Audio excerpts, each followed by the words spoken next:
ॐ श्रुतिस्मृतिपुराणानाम् आलयं करुणालयं नमामि भगवत्पादं शङ्करं लोकशङ्करं शङ्करं शङ्कराचार्यं केशवं बादरायणं सूत्रभाष्यकृतौ वन्दे भगवन्तौ पुनः पुनः ईश्वरो गुरुरात्मेति मूर्तिभेदविभागिने व्योमवद्व्याप्तदेहाय दक्षिणामूर्तये नमः। सहना भवतु सहनौ भुनक्तु सह वीर्यं करवावहै तेजस्विनावधीतमस्तु मा विद्विषावहैः। ॐ शान्ति शान्ति शान्तिः। பதஞ்சலி யோக சூத்திரம் நம்ம பார்த்துட்டு இருக்கோம். நேற்றைய தினம் முகவுரையாக சில கருத்துக்கள் பார்த்தோம். அதை சுருக்கமாக நம்ம நினைவு கூர்ந்து நம்ம சூத்திரங்களை பார்க்கலாம். இப்போ நேற்று நம்ம என்ன பார்த்தோம் அப்படின்னா, தத்துவம் அப்படிங்கிற வார்த்தைக்கு என்ன விளக்கம் அப்படிங்கிறத பார்த்தோம். அதுக்கப்புறமா இந்த தத்துவங்கிற சப்ஜெக்ட் அதுக்குள்ள என்ன விஷயங்களை குறித்து பேசப்படுகிறது அப்படின்னு பார்த்தோம். 6 விஷயங்களை குறித்து ஒரு முடிவானது அங்கு பேசப்படுகிறது. அந்த 6 விஷயங்கள் என்ன அப்படின்னா, நான், உலகம், கடவுள், அப்புறம் மோட்சம், பந்தம், சாதனம், மோட்ச சாதனம். இந்த 6 விஷயங்களை குறித்து முடிவான முடிவை சொல்வது தான் தத்துவம் அப்படின்னு சொல்லி பார்த்தோம். இப்போ இந்த தத்துவமானது எதன் அடிப்படையில் நிர்ணயம் செய்யப்படுகிறது அப்படின்னா, பிரமாணத்தின் அடிப்படையில் அப்படின்னு பார்த்தோம். அப்போது அந்த பிரமாணத்தின் அடிப்படையில் ஒருத்தங்க எதை பிரமாணம் சொல்லி ஏற்றுக்கிறாங்களோ, அறிவை தரும் கருவியாக எதை ஏற்கிறார்களோ அதன் அடிப்படையில் தான் தத்துவங்கள் உருவாகின்றன அப்படின்னு பார்த்தோம். அப்போ அந்த அடிப்படையில் 6 ஆஸ்திக தர்சனங்கள் 6 நாஸ்திக தர்சனங்கள் உருவாகி இருக்கு அப்படின்னு பார்த்தோம். நாஸ்திக தர்சனம் அப்படின்னா சாஸ்திரத்தை பிரமாணமாக அறிவை தரும் கருவியாக ஏற்காதவர்களை நம்ம நாஸ்திகர்கள் அப்படின்னு சொல்றோம். ஆஸ்திகர்கள் அப்படின்னா சாஸ்திரம் பிரமாணம் என்று சொல்பவர்கள், அவங்களை ஆஸ்திகர்கள். அப்போ இந்த ரெண்டின் அடிப்படையிலேயே 6 விதமான தத்துவங்கள் உருவாயிருக்கு. ஆஸ்திகத்தில் 6, நாஸ்திகத்தில் 6. இதுக்கப்புறம் நம்ம வேதாந்தம் படிச்சுட்டு இருக்கோம். நம்ம ஏன் இந்த யோக சாஸ்திரம் படிக்கணும் அப்படிங்கிற கேள்வியை எழுப்பி 5 காரணங்களுக்காக நம்ம யோக சாஸ்திரம் படிக்கணும் அப்படின்னு சொல்லி பார்த்தோம். ஒன்று நம்முடைய தத்துவ நிர்ணயத்திற்கு முரண்படாத எந்த தத்துவத்தையும் நம்ம ஏற்றுக்கிறோம் அப்படிங்கிற அந்த காரணத்தினால படிக்கலாம் அப்படின்னு சொல்லி பார்த்தோம். அடுத்தது 2வது ஞானத்திற்கான தகுதியை அடைவதற்கு அப்படின்னு சொல்லி பார்த்தோம். அப்புறம் 3வது ஞான நிஷ்டையை அடைவதற்கு, ஞானத்தில் நிற்பதற்கு. அடுத்தது 4வது மனம் என்ற கருவியை சரியாக பயன்படுத்துவதற்கு. 5வது போக்தாவால் கர்த்தா பாதிப்படையாமல் இருப்பதற்கு. இந்த காரணங்களால நம்ம யோக சாஸ்திரம் படிக்கிறதாக பார்த்தோம். அதுக்கப்புறமா சூத்திரத்திற்கான லட்சணம். ஒரு சூத்திரம் அப்படின்னா 6 நிபந்தனைகள் இருக்கு. அந்த 6 நியதிகளுக்கு உட்பட்டு இயற்றப்படுவது தான் சூத்திரம் அப்படின்னு சொல்லி பார்த்தோம். அதுல முதலாவது அல்பாட்சரம், குறைவான எழுத்துக்களுடன் கூடியதாக இருக்க வேண்டும். அடுத்தது 2வது அசந்திக்தம் அப்படின்னு பார்த்தோம். அதுல சந்தேகம் இருக்கக்கூடாது, சொல்லியிருக்கக்கூடிய விஷயத்துல சந்தேகம் இருக்கக்கூடாது. 3வது சாரவத் அப்படின்னு பார்த்தோம். சாரவத்னா அர்த்தம் இருக்கணும் அப்படின்னு சொல்லியிருந்தோம். அர்த்தம் அப்படின்னா நம்ம அந்த வார்த்தையிலேயே சாரவத் அப்படிங்கிற வார்த்தையிலேயே நம்ம புரிஞ்சுக்கலாம். சாரம் அப்படிங்கிற வார்த்தை நம்ம ஒரு பெரிய ஒரு பேராகிராஃப் இருக்கு அப்படின்னா, அந்த பெரிய பேராகிராஃபுடைய சாராம்சமே அந்த ஒரு வார்த்தையில இருக்கணும். உதாரணத்துக்கு அந்த நியூஸ் பேப்பர்லாம் ஹெட்லைன் கொடுப்பாங்க இல்லையா, அந்த மாதிரி நம்ம எடுத்துக்கலாம். ஸோ அந்த மாதிரி இருக்கணும். அடுத்தது விஸ்வதோமுகம். இதுக்கு இணையான பொருள் தரக்கூடிய பல சொற்கள் இருக்கணும் அப்படின்னு சொல்லி பார்த்தோம். இணையான பொருள் தர்றது அப்படின்னா இப்போ வேதாந்தத்துல நிறைய கருத்துக்கள் பேசப்படுது. இப்போ பிரம்மசூத்திரம் வேதாந்தத்துக்கான ஒரு சூத்திர நூல். இப்போ இந்த நூலில் ஒரு குறிப்பிட்ட சூத்திரத்தை நம்ம எடுத்துக்கிட்டோம் அப்படின்னா, அதுல நேரடியாக நம்ம பார்க்கும்போது அதுல ஒரு அர்த்தம் இருக்கும். அது போக அதை இன்னுமே நம்ம ஆழமா விசாரம் செய்யும் போது வேதாந்தத்துக்குள்ளேயே இருக்கக்கூடிய வேறு கருத்துக்களும் அதுல இருக்கணும். ஸோ அந்த மாதிரி அமைச்சிருக்கணும் அப்படின்னு பார்த்தோம். அடுத்தது அஸ்தோபம். அஸ்தோபம் அப்படின்னா பயனற்ற மிகுதியான சொற்கள் இருக்கக்கூடாது. அப்புறம் அனவத்தியம் அப்படின்னு பார்த்தோம். அனவத்தியம் அப்படின்னா தவறான பொய்யான தகவல்கள் அதில் இருக்கக்கூடாது. இந்த மாதிரி 6 நியதிகளுக்கு உட்பட்டு இயற்றப்படுவது தான் சூத்திரம். அடுத்தது பதஞ்சலி முனிவருடைய சரித்திரம் பார்த்தோம். அதுல நம்ம முக்கியமா நினைவுல வச்சுக்க வேண்டியது என்ன அப்படின்னா, பதஞ்சலி முனிவர் சந்திரசர்மாவா பிறந்து அவர் தான் வந்து கோவிந்தபாதராக ஆகிறாரு. அவர் வந்து கௌடபாதருடைய சிஷ்யனா ஆகி அப்புறம் ஆதிசங்கரருக்கே வந்து அவர் குருவாக ஆகிறார்.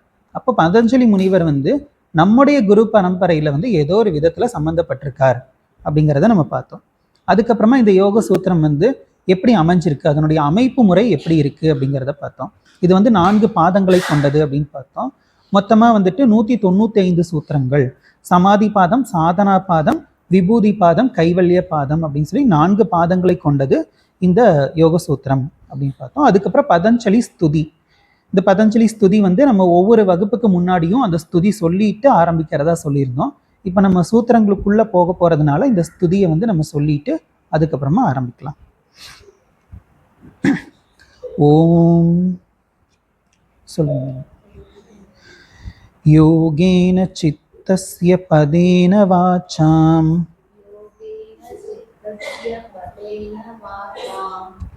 மலம் ஷரீரஸ்ய ச வைத்யகேன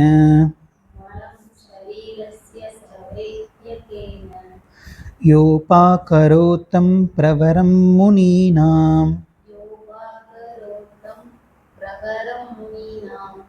பதஞ்சலிம் பிராஞ்சலிரானதோஸ்மி.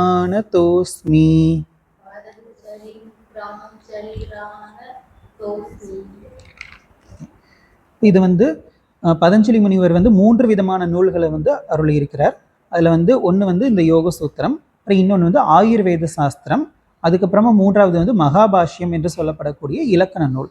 அப்போ வந்து மனம், வாக்கு, அப்புறம் வந்து உடல், இந்த 3 விதத்துலையும் இந்த 3லையும் இருக்கக்கூடிய அசுத்தங்களை நீக்கியவர் அப்படின்னு சொல்லி சொல்றாங்க இந்த பாடல்ல. அப்புறம் அப்படிப்பட்டவரை வந்து நான் வந்து 2 கைகளை கூப்பி வணங்குகிறேன் அப்படின்னு சொல்லி இதுக்கான பொருள் பார்த்தோம். இப்போ வந்து நம்ம ஒவ்வொரு சூத்திரமா வந்து பார்க்க ஆரம்பிக்கலாம். இப்போ முதலாவது சூத்திரம், முதல் சூத்திரம் வந்து அத யோகானு சாசனம். அத யோகானு சாசனம். இந்த அத அப்படிங்கிறது அத அப்படின்னு சொல்லக்கூடாது, அத்த அது வந்து 2வது தா, அத்த அப்படின்னு சொல்லணும். யோகா கா அப்படின்னு சொல்லணும், கங்கைக்கு வரக்கூடிய கா சவுண்டு. யோகானு சாசனம், சங்கருக்கு சொல்லக்கூடிய ஷா சொல்லணும். சாசனம் அப்படின்னு சொல்லக்கூடாது, சாசனம் அப்படின்னு சொல்லணும். அத யோகானு சாசனம். இப்போ இதுக்கான பொருள் என்ன அப்படின்னு பார்க்கலாம். அத அப்படிங்கிற வார்த்தைக்கு என்ன பொருள் அப்படின்னா ஆரம்பமாகின்றது அப்படின்னு பொருள், துவங்குகின்றது. இதுக்கு இனி ஒரு பொருளும் இருக்கு, மங்களம் அப்படிங்கிற பொருள்.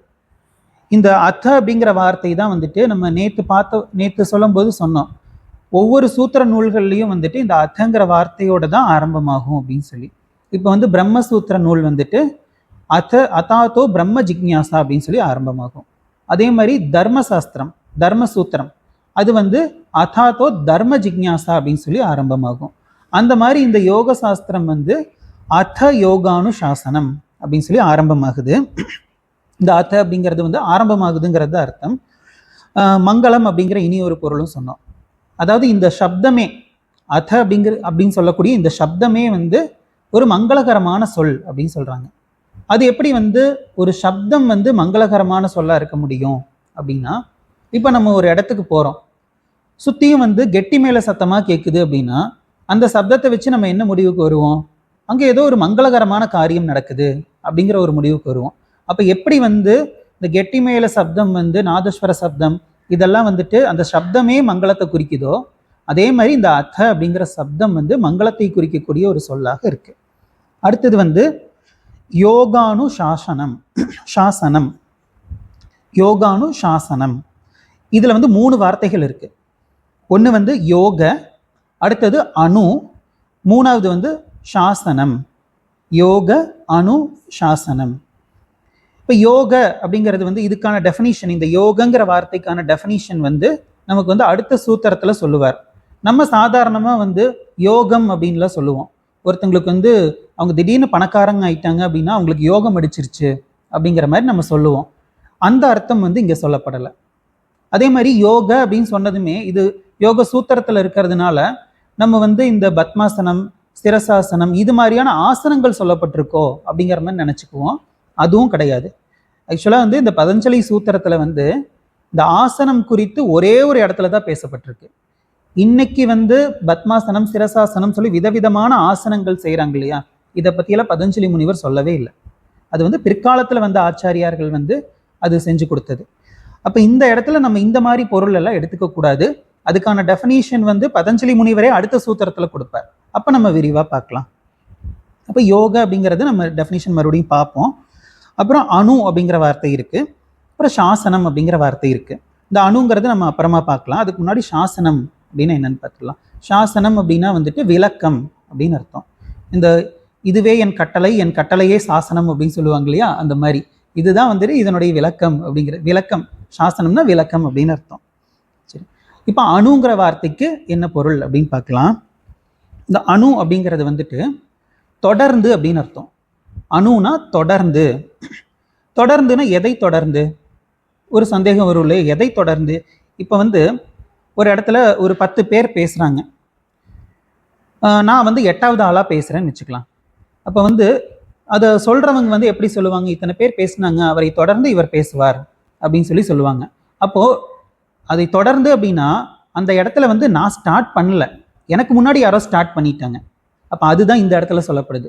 இங்கே வந்து பதஞ்சலி முனிவர் என்ன சொல்கிறாருன்னா, இந்த யோகத்தை பற்றிய இந்த தத்துவங்கள் எல்லாம் வந்துட்டு நான் புதுசாக எதுவுமே சொல்லலை. இதுக்கு முன்னாடி வந்து தொடர்ந்து என்ன சொல்லி கொடுத்துட்டு வந்தாங்களோ அதே விஷயங்களை நான் வந்து ரிப்பீட் பண்ணுறேன் அப்படிங்கிறத சொல்கிறார். ஏன்னா வந்து உபனிஷத்தில் வந்து இந்த யோகம் குறித்து பேசப்பட்டிருக்கு. இவர் வந்து என்ன பண்ணல அப்படின்னா, இவராக வந்து கற்பனை பண்ணி புதுசாக ஏதோ ஒரு தத்துவங்களை வந்து உருவாக்கலை. உபனிஷத்து வேதத்தில் இருக்கக்கூடிய சாண்டில்ய உபனிஷத் அப்படிங்கிற ஒரு உபனிஷத்து இருக்குது. அந்த உபனிஷத்தில் இந்த பதஞ்சலி யோக சூத்திரத்தில் வரக்கூடிய அஷ்டாங்க யோகம் பற்றி பேசப்பட்டிருக்கு. அப்போ இந்த மாதிரி உபனிஷத்துக்குள்ள வேதத்துக்குள்ள இருக்கக்கூடிய கருத்துக்களை எடுத்து தான் வந்துட்டு பதஞ்சலி முனிவர் வந்து பேசுகிறார். அப்போ வந்து இது யாரோடையது? இந்த சாஸ்திரம் வந்து சாட்சாத் பகவானோடையது தான். இந்த யோக சூத்திரம் வந்து நமக்கு பதஞ்சலி முனிவர் எடுத்து சொன்னாலுமே அவர் வந்து வேதத்திலிருந்து எடுத்து சொல்கிற காரணத்தினால இது வந்து பகவானுடையது அப்படின்னு சொல்லிட்டு எடுத்துக்கணும். அப்போ பகவான் அப்படின்னு சொல்லிட்டா பகவானுக்கு தொடக்கங்கிறது கிடையாது. அப்போ இது தொடர்ந்து வரக்கூடியது அப்படின்னா என்னன்னு புரிஞ்சுதா? இப்போ பகவான் வந்து என்ன பண்ணியிருக்கார் அப்படின்னா, இப்போ நம்ம வந்து ஒரு பைக் ஒன்று வாங்குகிறோம் அப்படின்னா குறிப்பிட்ட சில பைக்கெல்லாம் வந்துட்டு நம்ம சர்வீஸ் பண்ணுறதுக்கு வந்து பக்கத்தில் இருக்கிற மெக்கானிக் ஷாப்லலாம் வந்து கொடுக்கக்கூடாது. அந்த பைக்கு கம்பெனிக்குன்னு சொல்லிட்டு சர்வீஸ் ஸ்டேஷன் ஒன்று இருக்கும்.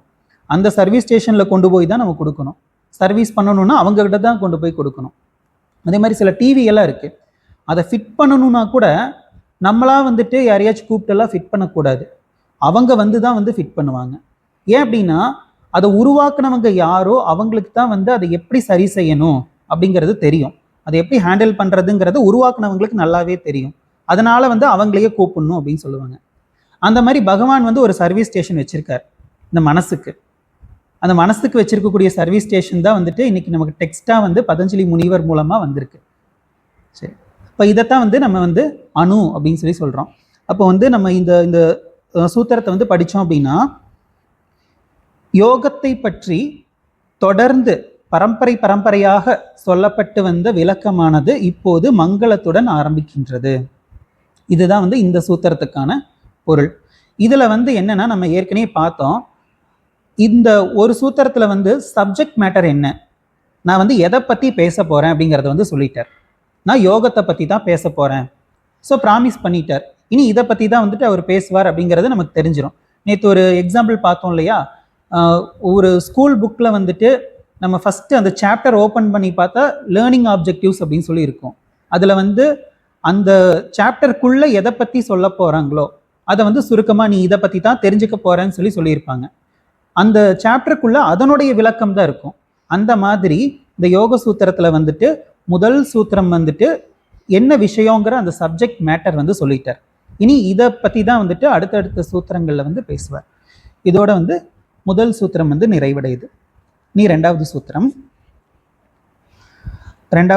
வந்து யோக சித்த விருத்தி நிரோதக, த அப்படின்னு சொல்லி உச்சரிக்கணும். யோக சித்த விருத்தி நிரோதக. இதில் நம்ம இந்த யோகஷ் அப்படிங்கிறத யோகஹ அப்படின்னு சொல்லலாம். யோகஹ சித்த விருத்தி நிரோதக. சரி, இப்போ இதில் ஃபஸ்ட்டு இந்த யோக அப்படின்னு சொல்லி இருக்கு இல்லையா, இதுக்கான பொருள் வந்து நம்ம இப்போ பார்க்கலாம். இந்த யோகம் அப்படிங்கிறதுக்கு வந்துட்டு 3 அர்த்தங்கள் இருக்கு. யோகம் அப்படிங்கிற வார்த்தைக்கு வந்து 3 பொருள் இருக்கு. இனி ஒரு பொருளும் இருக்கு. அது வந்து பகவத்கீதையில வந்து அத்தியாயம்ங்கிற ஒரு பொருள்ல வந்து உபயோகப்படுத்துறாங்க. எல்லா அத்தியாயமுமே வந்து யோகம் சொல்லி தான் வந்துட்டு முடியும். அர்ஜுன விஷாத யோகம், அப்புறம் வந்துட்டு கர்ம யோகம், சாங்கிய யோகம், இந்த மாதிரி வந்துட்டு எல்லாமே யோகம் சொல்லி வரும். நம்ம வந்து அந்த அர்த்தம் இப்ப பார்க்க போறதில்ல. 3 அர்த்தங்கள் பொதுவாக இந்த யோகம்ங்கிற வார்த்தைக்கு இருக்கு. ஒன்று வந்து சாதனம். ஃபர்ஸ்ட் அர்த்தம் வந்து சாதனம். ரெண்டாவது பொருள் வந்து சாத்தியம். ஃபர்ஸ்ட் சாதனம், ரெண்டாவது வந்து சாத்தியம். அடுத்தது மூணாவது வந்து செயல். சாதனம், சாத்தியம், செயல். இந்த 3 அர்த்தங்கள் இருக்கு. இப்போ நம்ம வந்து இப்போ நான் வந்து சென்னை போகணும் அப்படின்னா, சென்னைக்கு போகிறதுக்கு வந்துட்டு ஒரு பைக்கோ காரோ நான் வந்து யூஸ் பண்ணுறேன் அப்படின்னா, அந்த காரு அல்லது பைக் வந்துட்டு என்னது? சாதனம். அப்போ அந்த காருங்கிறது வந்துட்டு எனக்கு யோகம். இப்போ நான் சென்னை போய் ரீச் ஆயிட்டேன். அது என்னுடைய டெஸ்டினேஷன், என்னுடைய கோல், என்னுடைய இலக்கு. அதுவும் யோகம். கார் ஓட்டிட்டு தானே போவேன், ஓட்டிட்டு போகிறது செயல் தானே, அதுவும் யோகம். அப்போ இந்த 3 அர்த்தத்தில் பதஞ்சலி முனிவர் வந்து என்ன அர்த்தம் இந்த இடத்துல வந்து யூஸ் பண்ணுறார் அப்படின்னா, சாத்தியம் அப்படிங்கிற அர்த்தத்தை வந்து கொடுக்குறார். அப்போ நம்ம இந்த இடத்துல என்னன்னு புரிஞ்சுக்கணும். யோகம் அப்படின்னா ஒரு சாத்தியம், ஒரு குறிப்பிட்ட சாத்தியம். அந்த சாத்தியம் என்னங்கிறத வந்து அடுத்த வரியில, அதே சூத்திரத்தில் அடுத்த வரியில சொல்றார். இந்த யோகம்ங்கிறதுக்கு அப்புறம் என்ன இருக்கு? சித்த விருத்தி நிரோதம் அப்படின்னு சொல்லி இருக்கு. சித்த விருத்தி நிரோதம். சித்த விருத்தி, சித்த அப்படிங்கிறது நம்ம நேத்தே பார்த்தோம். சித்தம் அப்படின்னா மனம் அப்படின்னு அர்த்தம். நம்ம வந்து வேதாந்தத்துல மனம், புத்தி, சித்தம், அகங்காரம் அப்படின்னு சொல்லி பயன்படுத்துவோம். இதுல வந்து சித்தம் அப்படின்னு சொல்லி அந்த இடத்துல யூஸ் பண்ணும்போது நினைவு பகுதின்னு சொல்லி யூஸ் பண்ணுவோம். ஆனா இங்க வந்து மனம் அப்படிங்கிற அந்த வார்த்தையவே வந்து சித்தம்ங்கிற வார்த்தையில வந்து பயன்படுத்துறாங்க. இப்ப சித்த விருத்திகள், சித்த விருத்தி. இந்த விருத்தி அப்படின்னா வந்துட்டு எண்ணங்கள் அப்படின்னு அர்த்தம். அப்ப சித்த விருத்தினா என்ன அர்த்தம்? மனதில் தோன்றக்கூடிய எண்ணங்கள். நிரோதம், நாலாவதா இருக்கக்கூடிய வார்த்தை வந்து நிரோதம். இந்த நிரோதம் அப்படிங்கிறத தான் நம்ம வந்து தெளிவா புரிஞ்சுக்கணும். ஆனா இந்த இடம், இந்த சூத்திரம் தான் வந்து இந்த ஒட்டுமொத்த பதஞ்சலி யோக சூத்திரத்துக்கே வந்து அச்சாணியாக விளங்கக்கூடிய சூத்திரம். ஏன்னா இந்த சூத்திரத்தினுடைய விளக்கம் தான் வந்து மற்ற எல்லா சூத்திரங்களும். இது வந்து ரொம்ப இம்பார்ட்டண்ட்டான சூத்திரம். ஏன்னா இதுதான் வந்துட்டு நமக்கு இந்த சூத்திரம் என்ன, இதுல வந்து எதை பத்தி பேசப்படுது அப்படிங்கிறதுக்கான டெஃபினிஷன் வந்து சொல்லப்படுது. இப்போ இந்த நிரோதம்ங்கிற வார்த்தையை வந்து நம்ம ரொம்ப கவனமா கையாளணும். அதனால அதை குறித்து நம்ம விசாரம் செய்யலாம். இந்த நிரோதம்ங்கிறது குறித்து வந்து தவறான அர்த்தங்களும் கொடுக்கப்படுது. அந்த தவறான அர்த்தத்தையும் நம்ம தெரிஞ்சு வச்சுக்குவோம். ஏன்னா நம்ம தெரியாம அதுக்குள்ள போய் மாட்டிடக்கூடாது. ஃபர்ஸ்ட் வந்து இந்த நிரோதம்ங்கிறது வந்து நம்ம குரு பரம்பரையில எப்படி வந்து விளக்கம் கொடுக்குறாங்க அப்படின்னு பார்க்கலாம். ஏன்னா நம்ம வந்து அத்வைத வேதாந்த ஆச்சாரியார்கள் வந்து இந்த சூத்திரங்களுக்கு எப்படி விளக்கம் கொடுக்குறாங்களோ அதன் அடிப்படையில தான் நம்ம வந்து இந்த பதஞ்சலி யோக சூத்திரம் பார்த்துட்டு இருக்கோம். அப்ப நம்ம ஆச்சாரியார்கள் நமக்கு எப்படி விளக்கம் கொடுத்துருக்காங்க அப்படிங்கிறத பார்க்கலாம். இப்போ நம்ம எல்லாருக்கும் தெரியும், முக்குணங்கள் அப்படின்னு சொல்லி படிச்சிருப்போம். நம்முடைய இந்த பிரகிருதி, இந்த உலகமே வந்து முக்குணங்களால் ஆனது அப்படின்னு சொல்றோம். இந்த முக்குணங்கள் என்னென்ன? சத்துவம், ராஜசம், தாமசம். சத்துவம், ராஜசம், தாமசம் அப்படின்னு சொல்றோம். சரி, இப்போ நம்முடைய மனமும் வந்து இந்த 3 நிலைகள்லையும் இருக்கும். சத்துவம், ராஜசம், தாமசம், இந்த 3 நிலைகள்லையும் நம்முடைய மனம்ங்கிறது இருக்கும். இதுல வந்து இந்த தமோ குணத்திலையும் ரஜோ குணத்திலையும் இருக்கும்போது நமக்கு துக்கம் ஏற்படும். நம்ம துக்கத்துல இருந்தோம்னா தமோ குணத்திலையும் ரஜோ குணத்திலையும் இருக்கும்னு அர்த்தம். சத்துவ குணத்துல இருக்கும்போது நமக்கு சுகம் உண்டாகும். அப்போ நிரோதம் அப்படிங்கிறது வந்து இந்த இடத்துல நம்ம ஆச்சாரியார்கள் நமக்கு எப்படி சொல்லி கொடுக்குறாங்க அப்படின்னா, இந்த ரஜோகுணம், தமோகுணம் இதுல இருந்து வெளிவந்து சத்துவ குணத்துக்கு வரணும். அப்ப மனதை வந்து நம்ம சத்துவ குணத்துக்கு கொண்டு வர்றது தான் வந்து நிரோதம் அப்படின்னு சொல்றாங்க. அந்த நிரோதம் அப்படிங்கிற வார்த்தைக்கு வந்துட்டு நம்ம ஒழுங்குபடுத்துதல் அல்லது நெறிப்படுத்துதல் அப்படிங்கிற அர்த்தம் தான் எடுத்துக்கணும். அதை வந்து பல தவறான அர்த்தங்கள்ல வந்து பயன்படுத்துறாங்க. அதை நம்ம பார்க்க போறோம். சரி சரி இப்ப ரஜோகுணத்திலையும் தமோ குணத்திலையும் இருக்கும்போது நம்முடைய மனமானது எப்படி இருக்கும் அப்படின்னா, ரஜோகுணத்துல இருக்கும்போது ரஜோகுணம்னா செயல், அது வந்து செயலை தூண்டிகிட்டே இருக்கும். நம்ம அதை பத்தி இனி ஒரு இதுலயே வந்து நம்ம கொஞ்சம் விரிவா பார்ப்போம். நம்ம உதாரணமா சில விஷயங்கள் பார்க்கலாம். ஆசை, கோபம் இதெல்லாம் வந்துட்டு ரஜோகுணத்தின் விளைவுகள். அதே மாதிரி தமோ குணம் அப்படிங்கிறது வந்துட்டு மோகம், அறியாமை, சோம்பல், உறக்கம், மதிமயக்கம் இப்படி எல்லாம் சொல்லலாம். இந்த மாதிரி ஒரு எண்ணங்கள் நமக்குள்ள வந்துச்சு அப்படின்னா நம்முடைய மனமானது தமோ குணத்துல இருக்கு. இப்போ மோகம் அப்படின்னு சொல்றோம். மோகம்னா என்ன? மோகம்னா வந்து புத்தியில ஏற்பட்டிருக்கக்கூடிய ஒரு விஷயம். அது எந்த ஒன்று ஒரு பொருள் அதுக்குன்னு சொல்லி என்ன மதிப்பு இருக்கோ அந்த மதிப்பை விட அதிகமான மதிப்பை கொடுத்தோம் அப்படின்னா அதை வந்து மோகம் அப்படின்னு சொல்றோம். அப்படி அதிகமான மதிப்பை கொடுக்கும்போது நம்ம என்ன பண்ணுவோம்னா அதை வந்து அதுக்கான அந்த ஒரிஜினல் ஸ்டேட்டஸை வந்து நம்ம இல்லாம பண்ணி பொய்யான ஒரு ஸ்டேட்டஸை நம்மளே ஏற்றி வச்சு இல்லாத ஒன்று அடைகிறதுக்கு நம்ம முயற்சி செய்வோம். அதாவது ஒரிஜினலாக அதுக்கு அந்த ஸ்டேட்டஸே இருக்காது. அப்போ நம்ம எவ்வளோ பெரிய ஒரு அறியாமையில் இருக்கோம் அப்படிங்கிறத பார்க்கணும். அந்த அறியாமை தான் தமோ குணம் அப்படின்னு சொல்கிறோம்.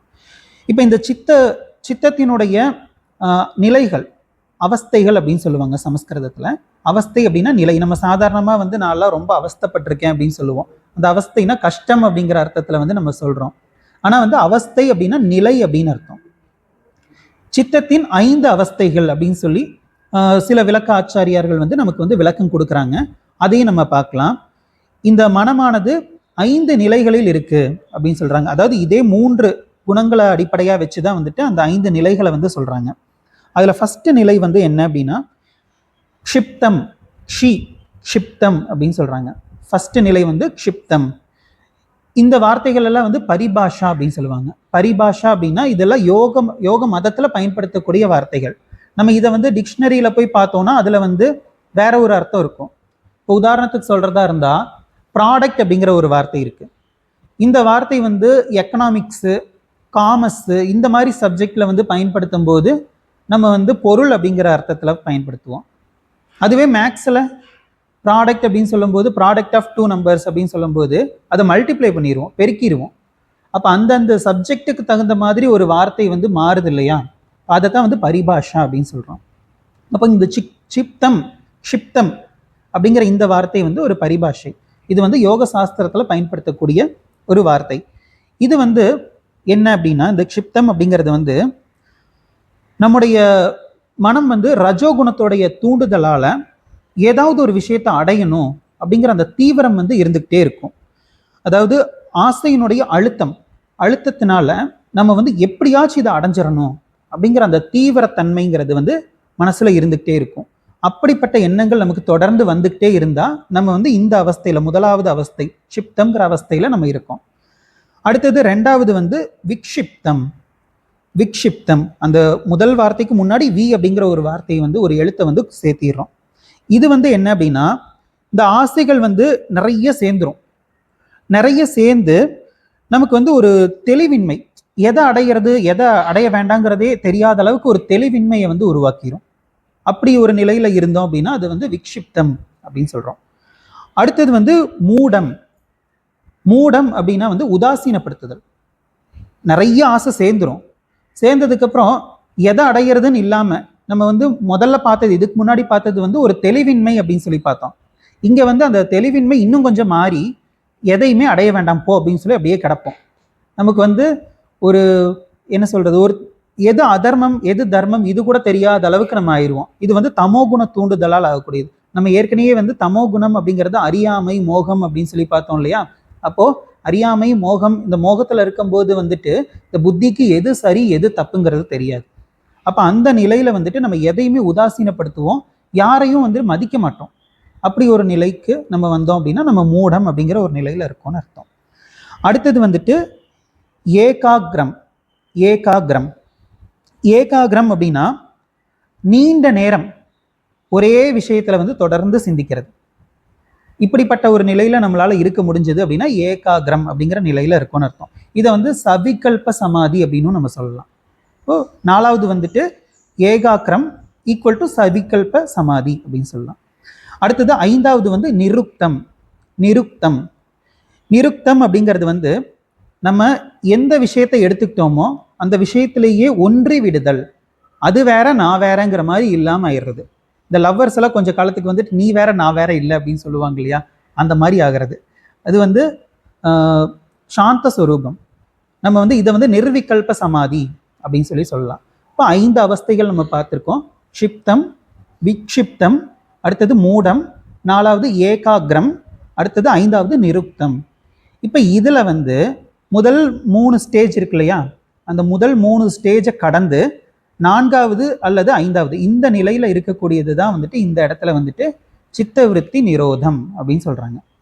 ஓகேவா? சரி, இப்போ வந்து இந்த நிரோதம் அப்படிங்கிறதுக்கு என்னென்ன தவறான அர்த்தங்கள் கொடுக்குறாங்க அப்படிங்கிறத பார்க்கலாம். ஃபர்ஸ்ட் வந்து அழித்தல் அப்படிங்கிற ஒரு அர்த்தம் கொடுக்குறாங்க.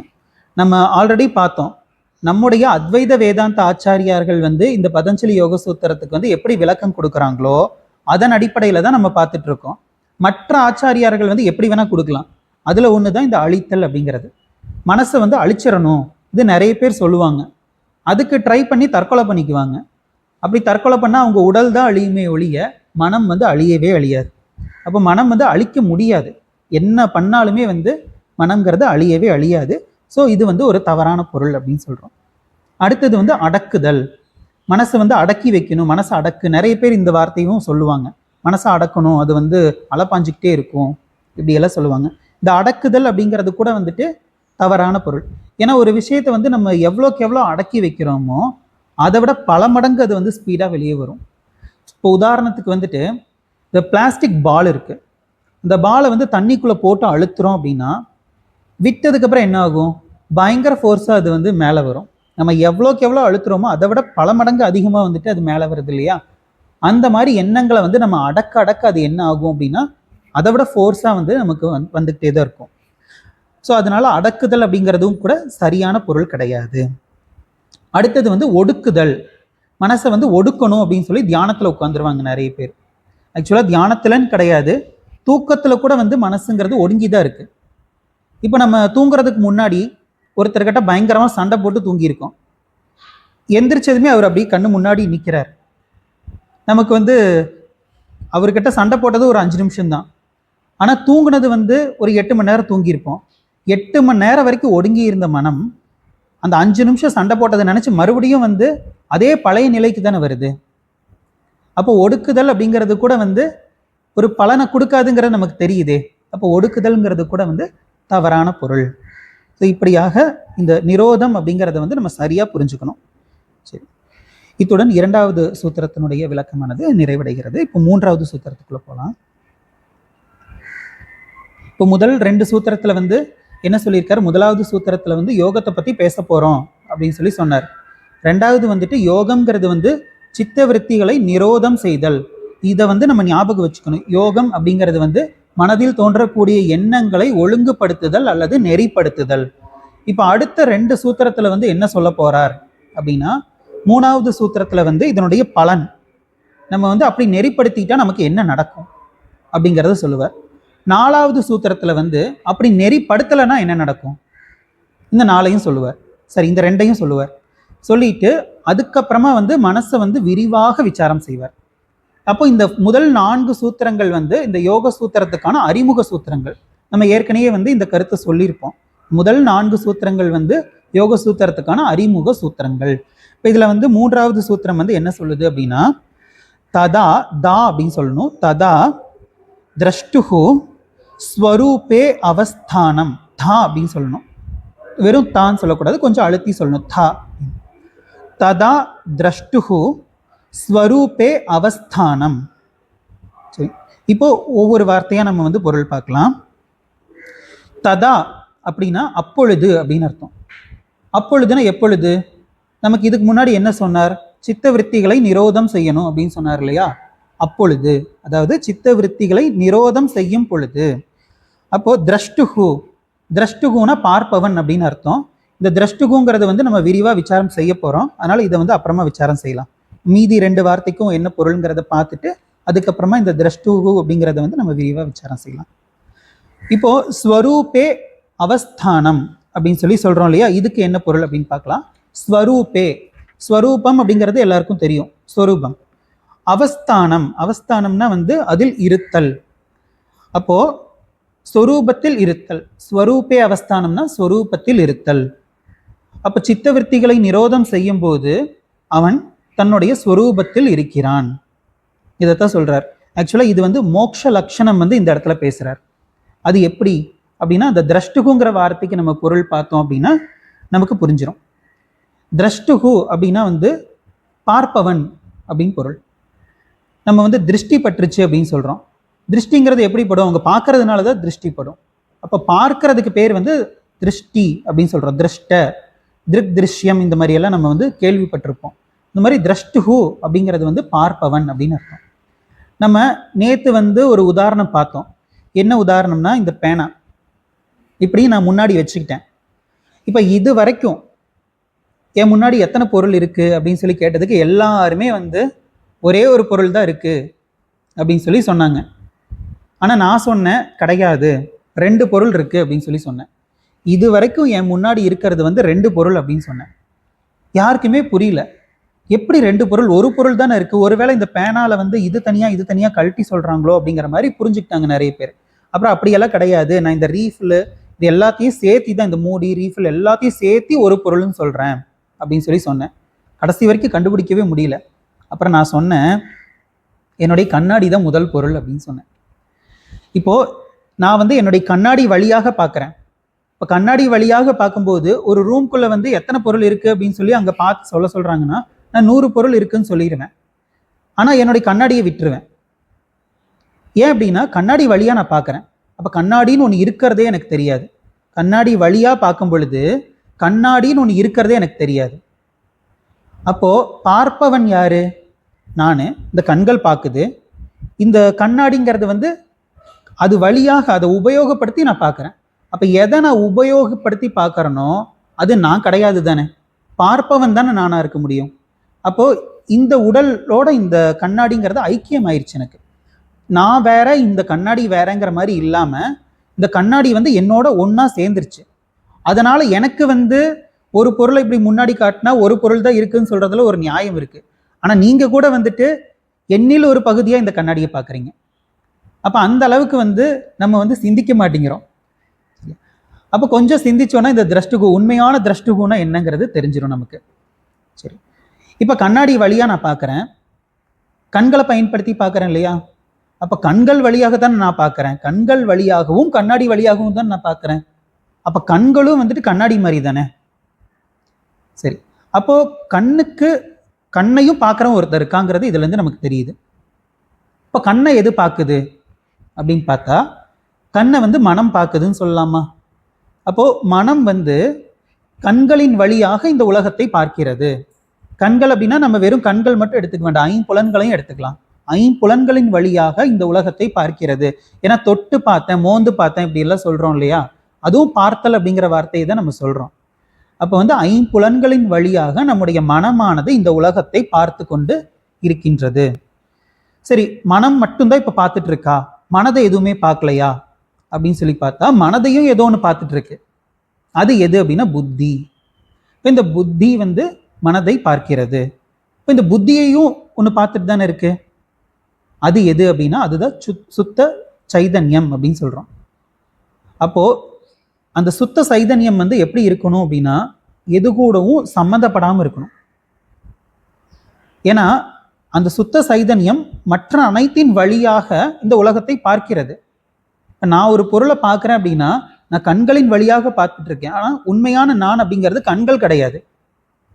அப்போ எதன் வழியாகலாம் நான் பார்க்குறேனோ அதெல்லாம் நான் ஆயிட முடியாது. நான் வந்து ஒரு டெலஸ்கோப் வச்சு பார்த்தேன்னா அந்த டெலஸ்கோப் நானுன்னு சொல்லுவேனா? அப்படி சொல்ல மாட்டேன்.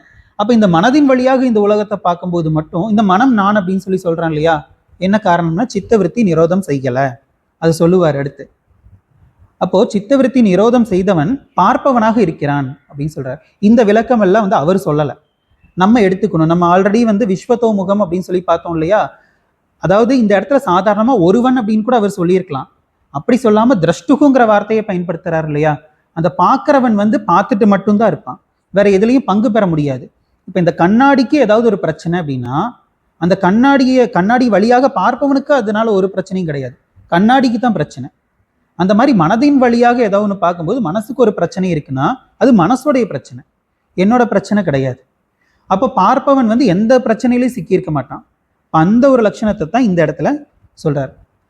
அப்போ அப்படிப்பட்டவன் வந்து எப்படி இருப்பான் அப்படின்னா, அதாவது அப்படிப்பட்டவன் சித்தவிருத்திகளை நிரோதம் செய்தவன் அவன் வந்து எப்படி இருப்பான்னா திரஷ்டுகுவா ஆயிருப்பான். நம்ம எப்படி அப்படின்னா, ஒருத்தன் வந்து சித்தவிருத்திகளை நிரோதம் செஞ்சிட்டான் அப்படின்னா அவன் வந்து கட்டாயம் ஞான யோகத்தில் ஈடுபட்டுருவான். நம்ம வந்து வேதாந்தத்தில் கூட பார்க்குறோம், 4 தகுதிகள் அப்படின்னு பார்க்குறோம். வேதாந்தம் படிக்கணும்னா நமக்கு 4 தகுதிகள் இருக்கணும். என்ன தகுதி அப்படின்னா சாதன சதுஷ்டயம் அப்படின்னு சொல்றோம். அந்த சாதன சதுஷ்டயம் தான் சித்த விருத்திகளை நிரோதம் செய்தல். அப்படி நிரோதம் செய்தவன் ஞான யோகத்தில் ஈடுபடுகிறான். அப்ப ஞான யோகத்துல ஈடுபடணும் அப்படின்னா அவனுக்கு வந்து விவேகம் வைராக்கியம் இதெல்லாம் வந்திருக்கணும். இப்ப விவேகம் வைராக்கியம் எல்லாம் வந்துருச்சு அப்படின்னா அவன் ஞான யோகத்துல ஈடுபட்டுருவான் அப்படின்னு சொல்றார். இப்ப நம்ம சாதாரணமா வந்துட்டு இப்போ ஒரு கடைக்கு போறோம் அப்படின்னா அந்த கடைக்கு போகும்போது ஒரு பொருள் பார்க்குறோம். பார்க்குற பொருளை வந்து அங்கே வச்சுட்டு வந்துடுறோம். ஆனால் ஃபிசிக்கலாக தான் வச்சுட்டு வந்திருக்கோமே ஒழிய மென்டலி நம்ம அந்த பொருள் கூட தான் போயிட்டு இருக்கோம். மனசுக்குள்ள அந்த பொருள் இருந்துகிட்டே தான் இருக்கு. அப்போ இப்படி இருந்துச்சுன்னா நம்முடைய மனம்லாம் அந்த விஷயத்துல இருக்கும்போது நம்முடைய மனம் எப்படி இந்த விஷயத்துல ஃபோக்கஸ் பண்ணும்? அப்போ இந்த மாதிரியான எண்ணங்கள் வந்துட்டு யார் எதோடைய தர்மம்? அது வந்து சித்தத்தினுடைய தர்மம். அந்த சித்தத்தினுடைய தர்மம் என்னுடைய தர்மமா ஆயிடுச்சு. அப்படிப்பட்டவன் எப்படி வந்து ஞானத்துல ஃபோக்கஸ் பண்ண முடியும்? அப்போ அதை நிரோதம் செய்தவன் தான் ஞான யோகத்துல ஈடுபட முடியும் அப்படிங்கிறத வந்து இந்த இடத்துல சொல்றார்.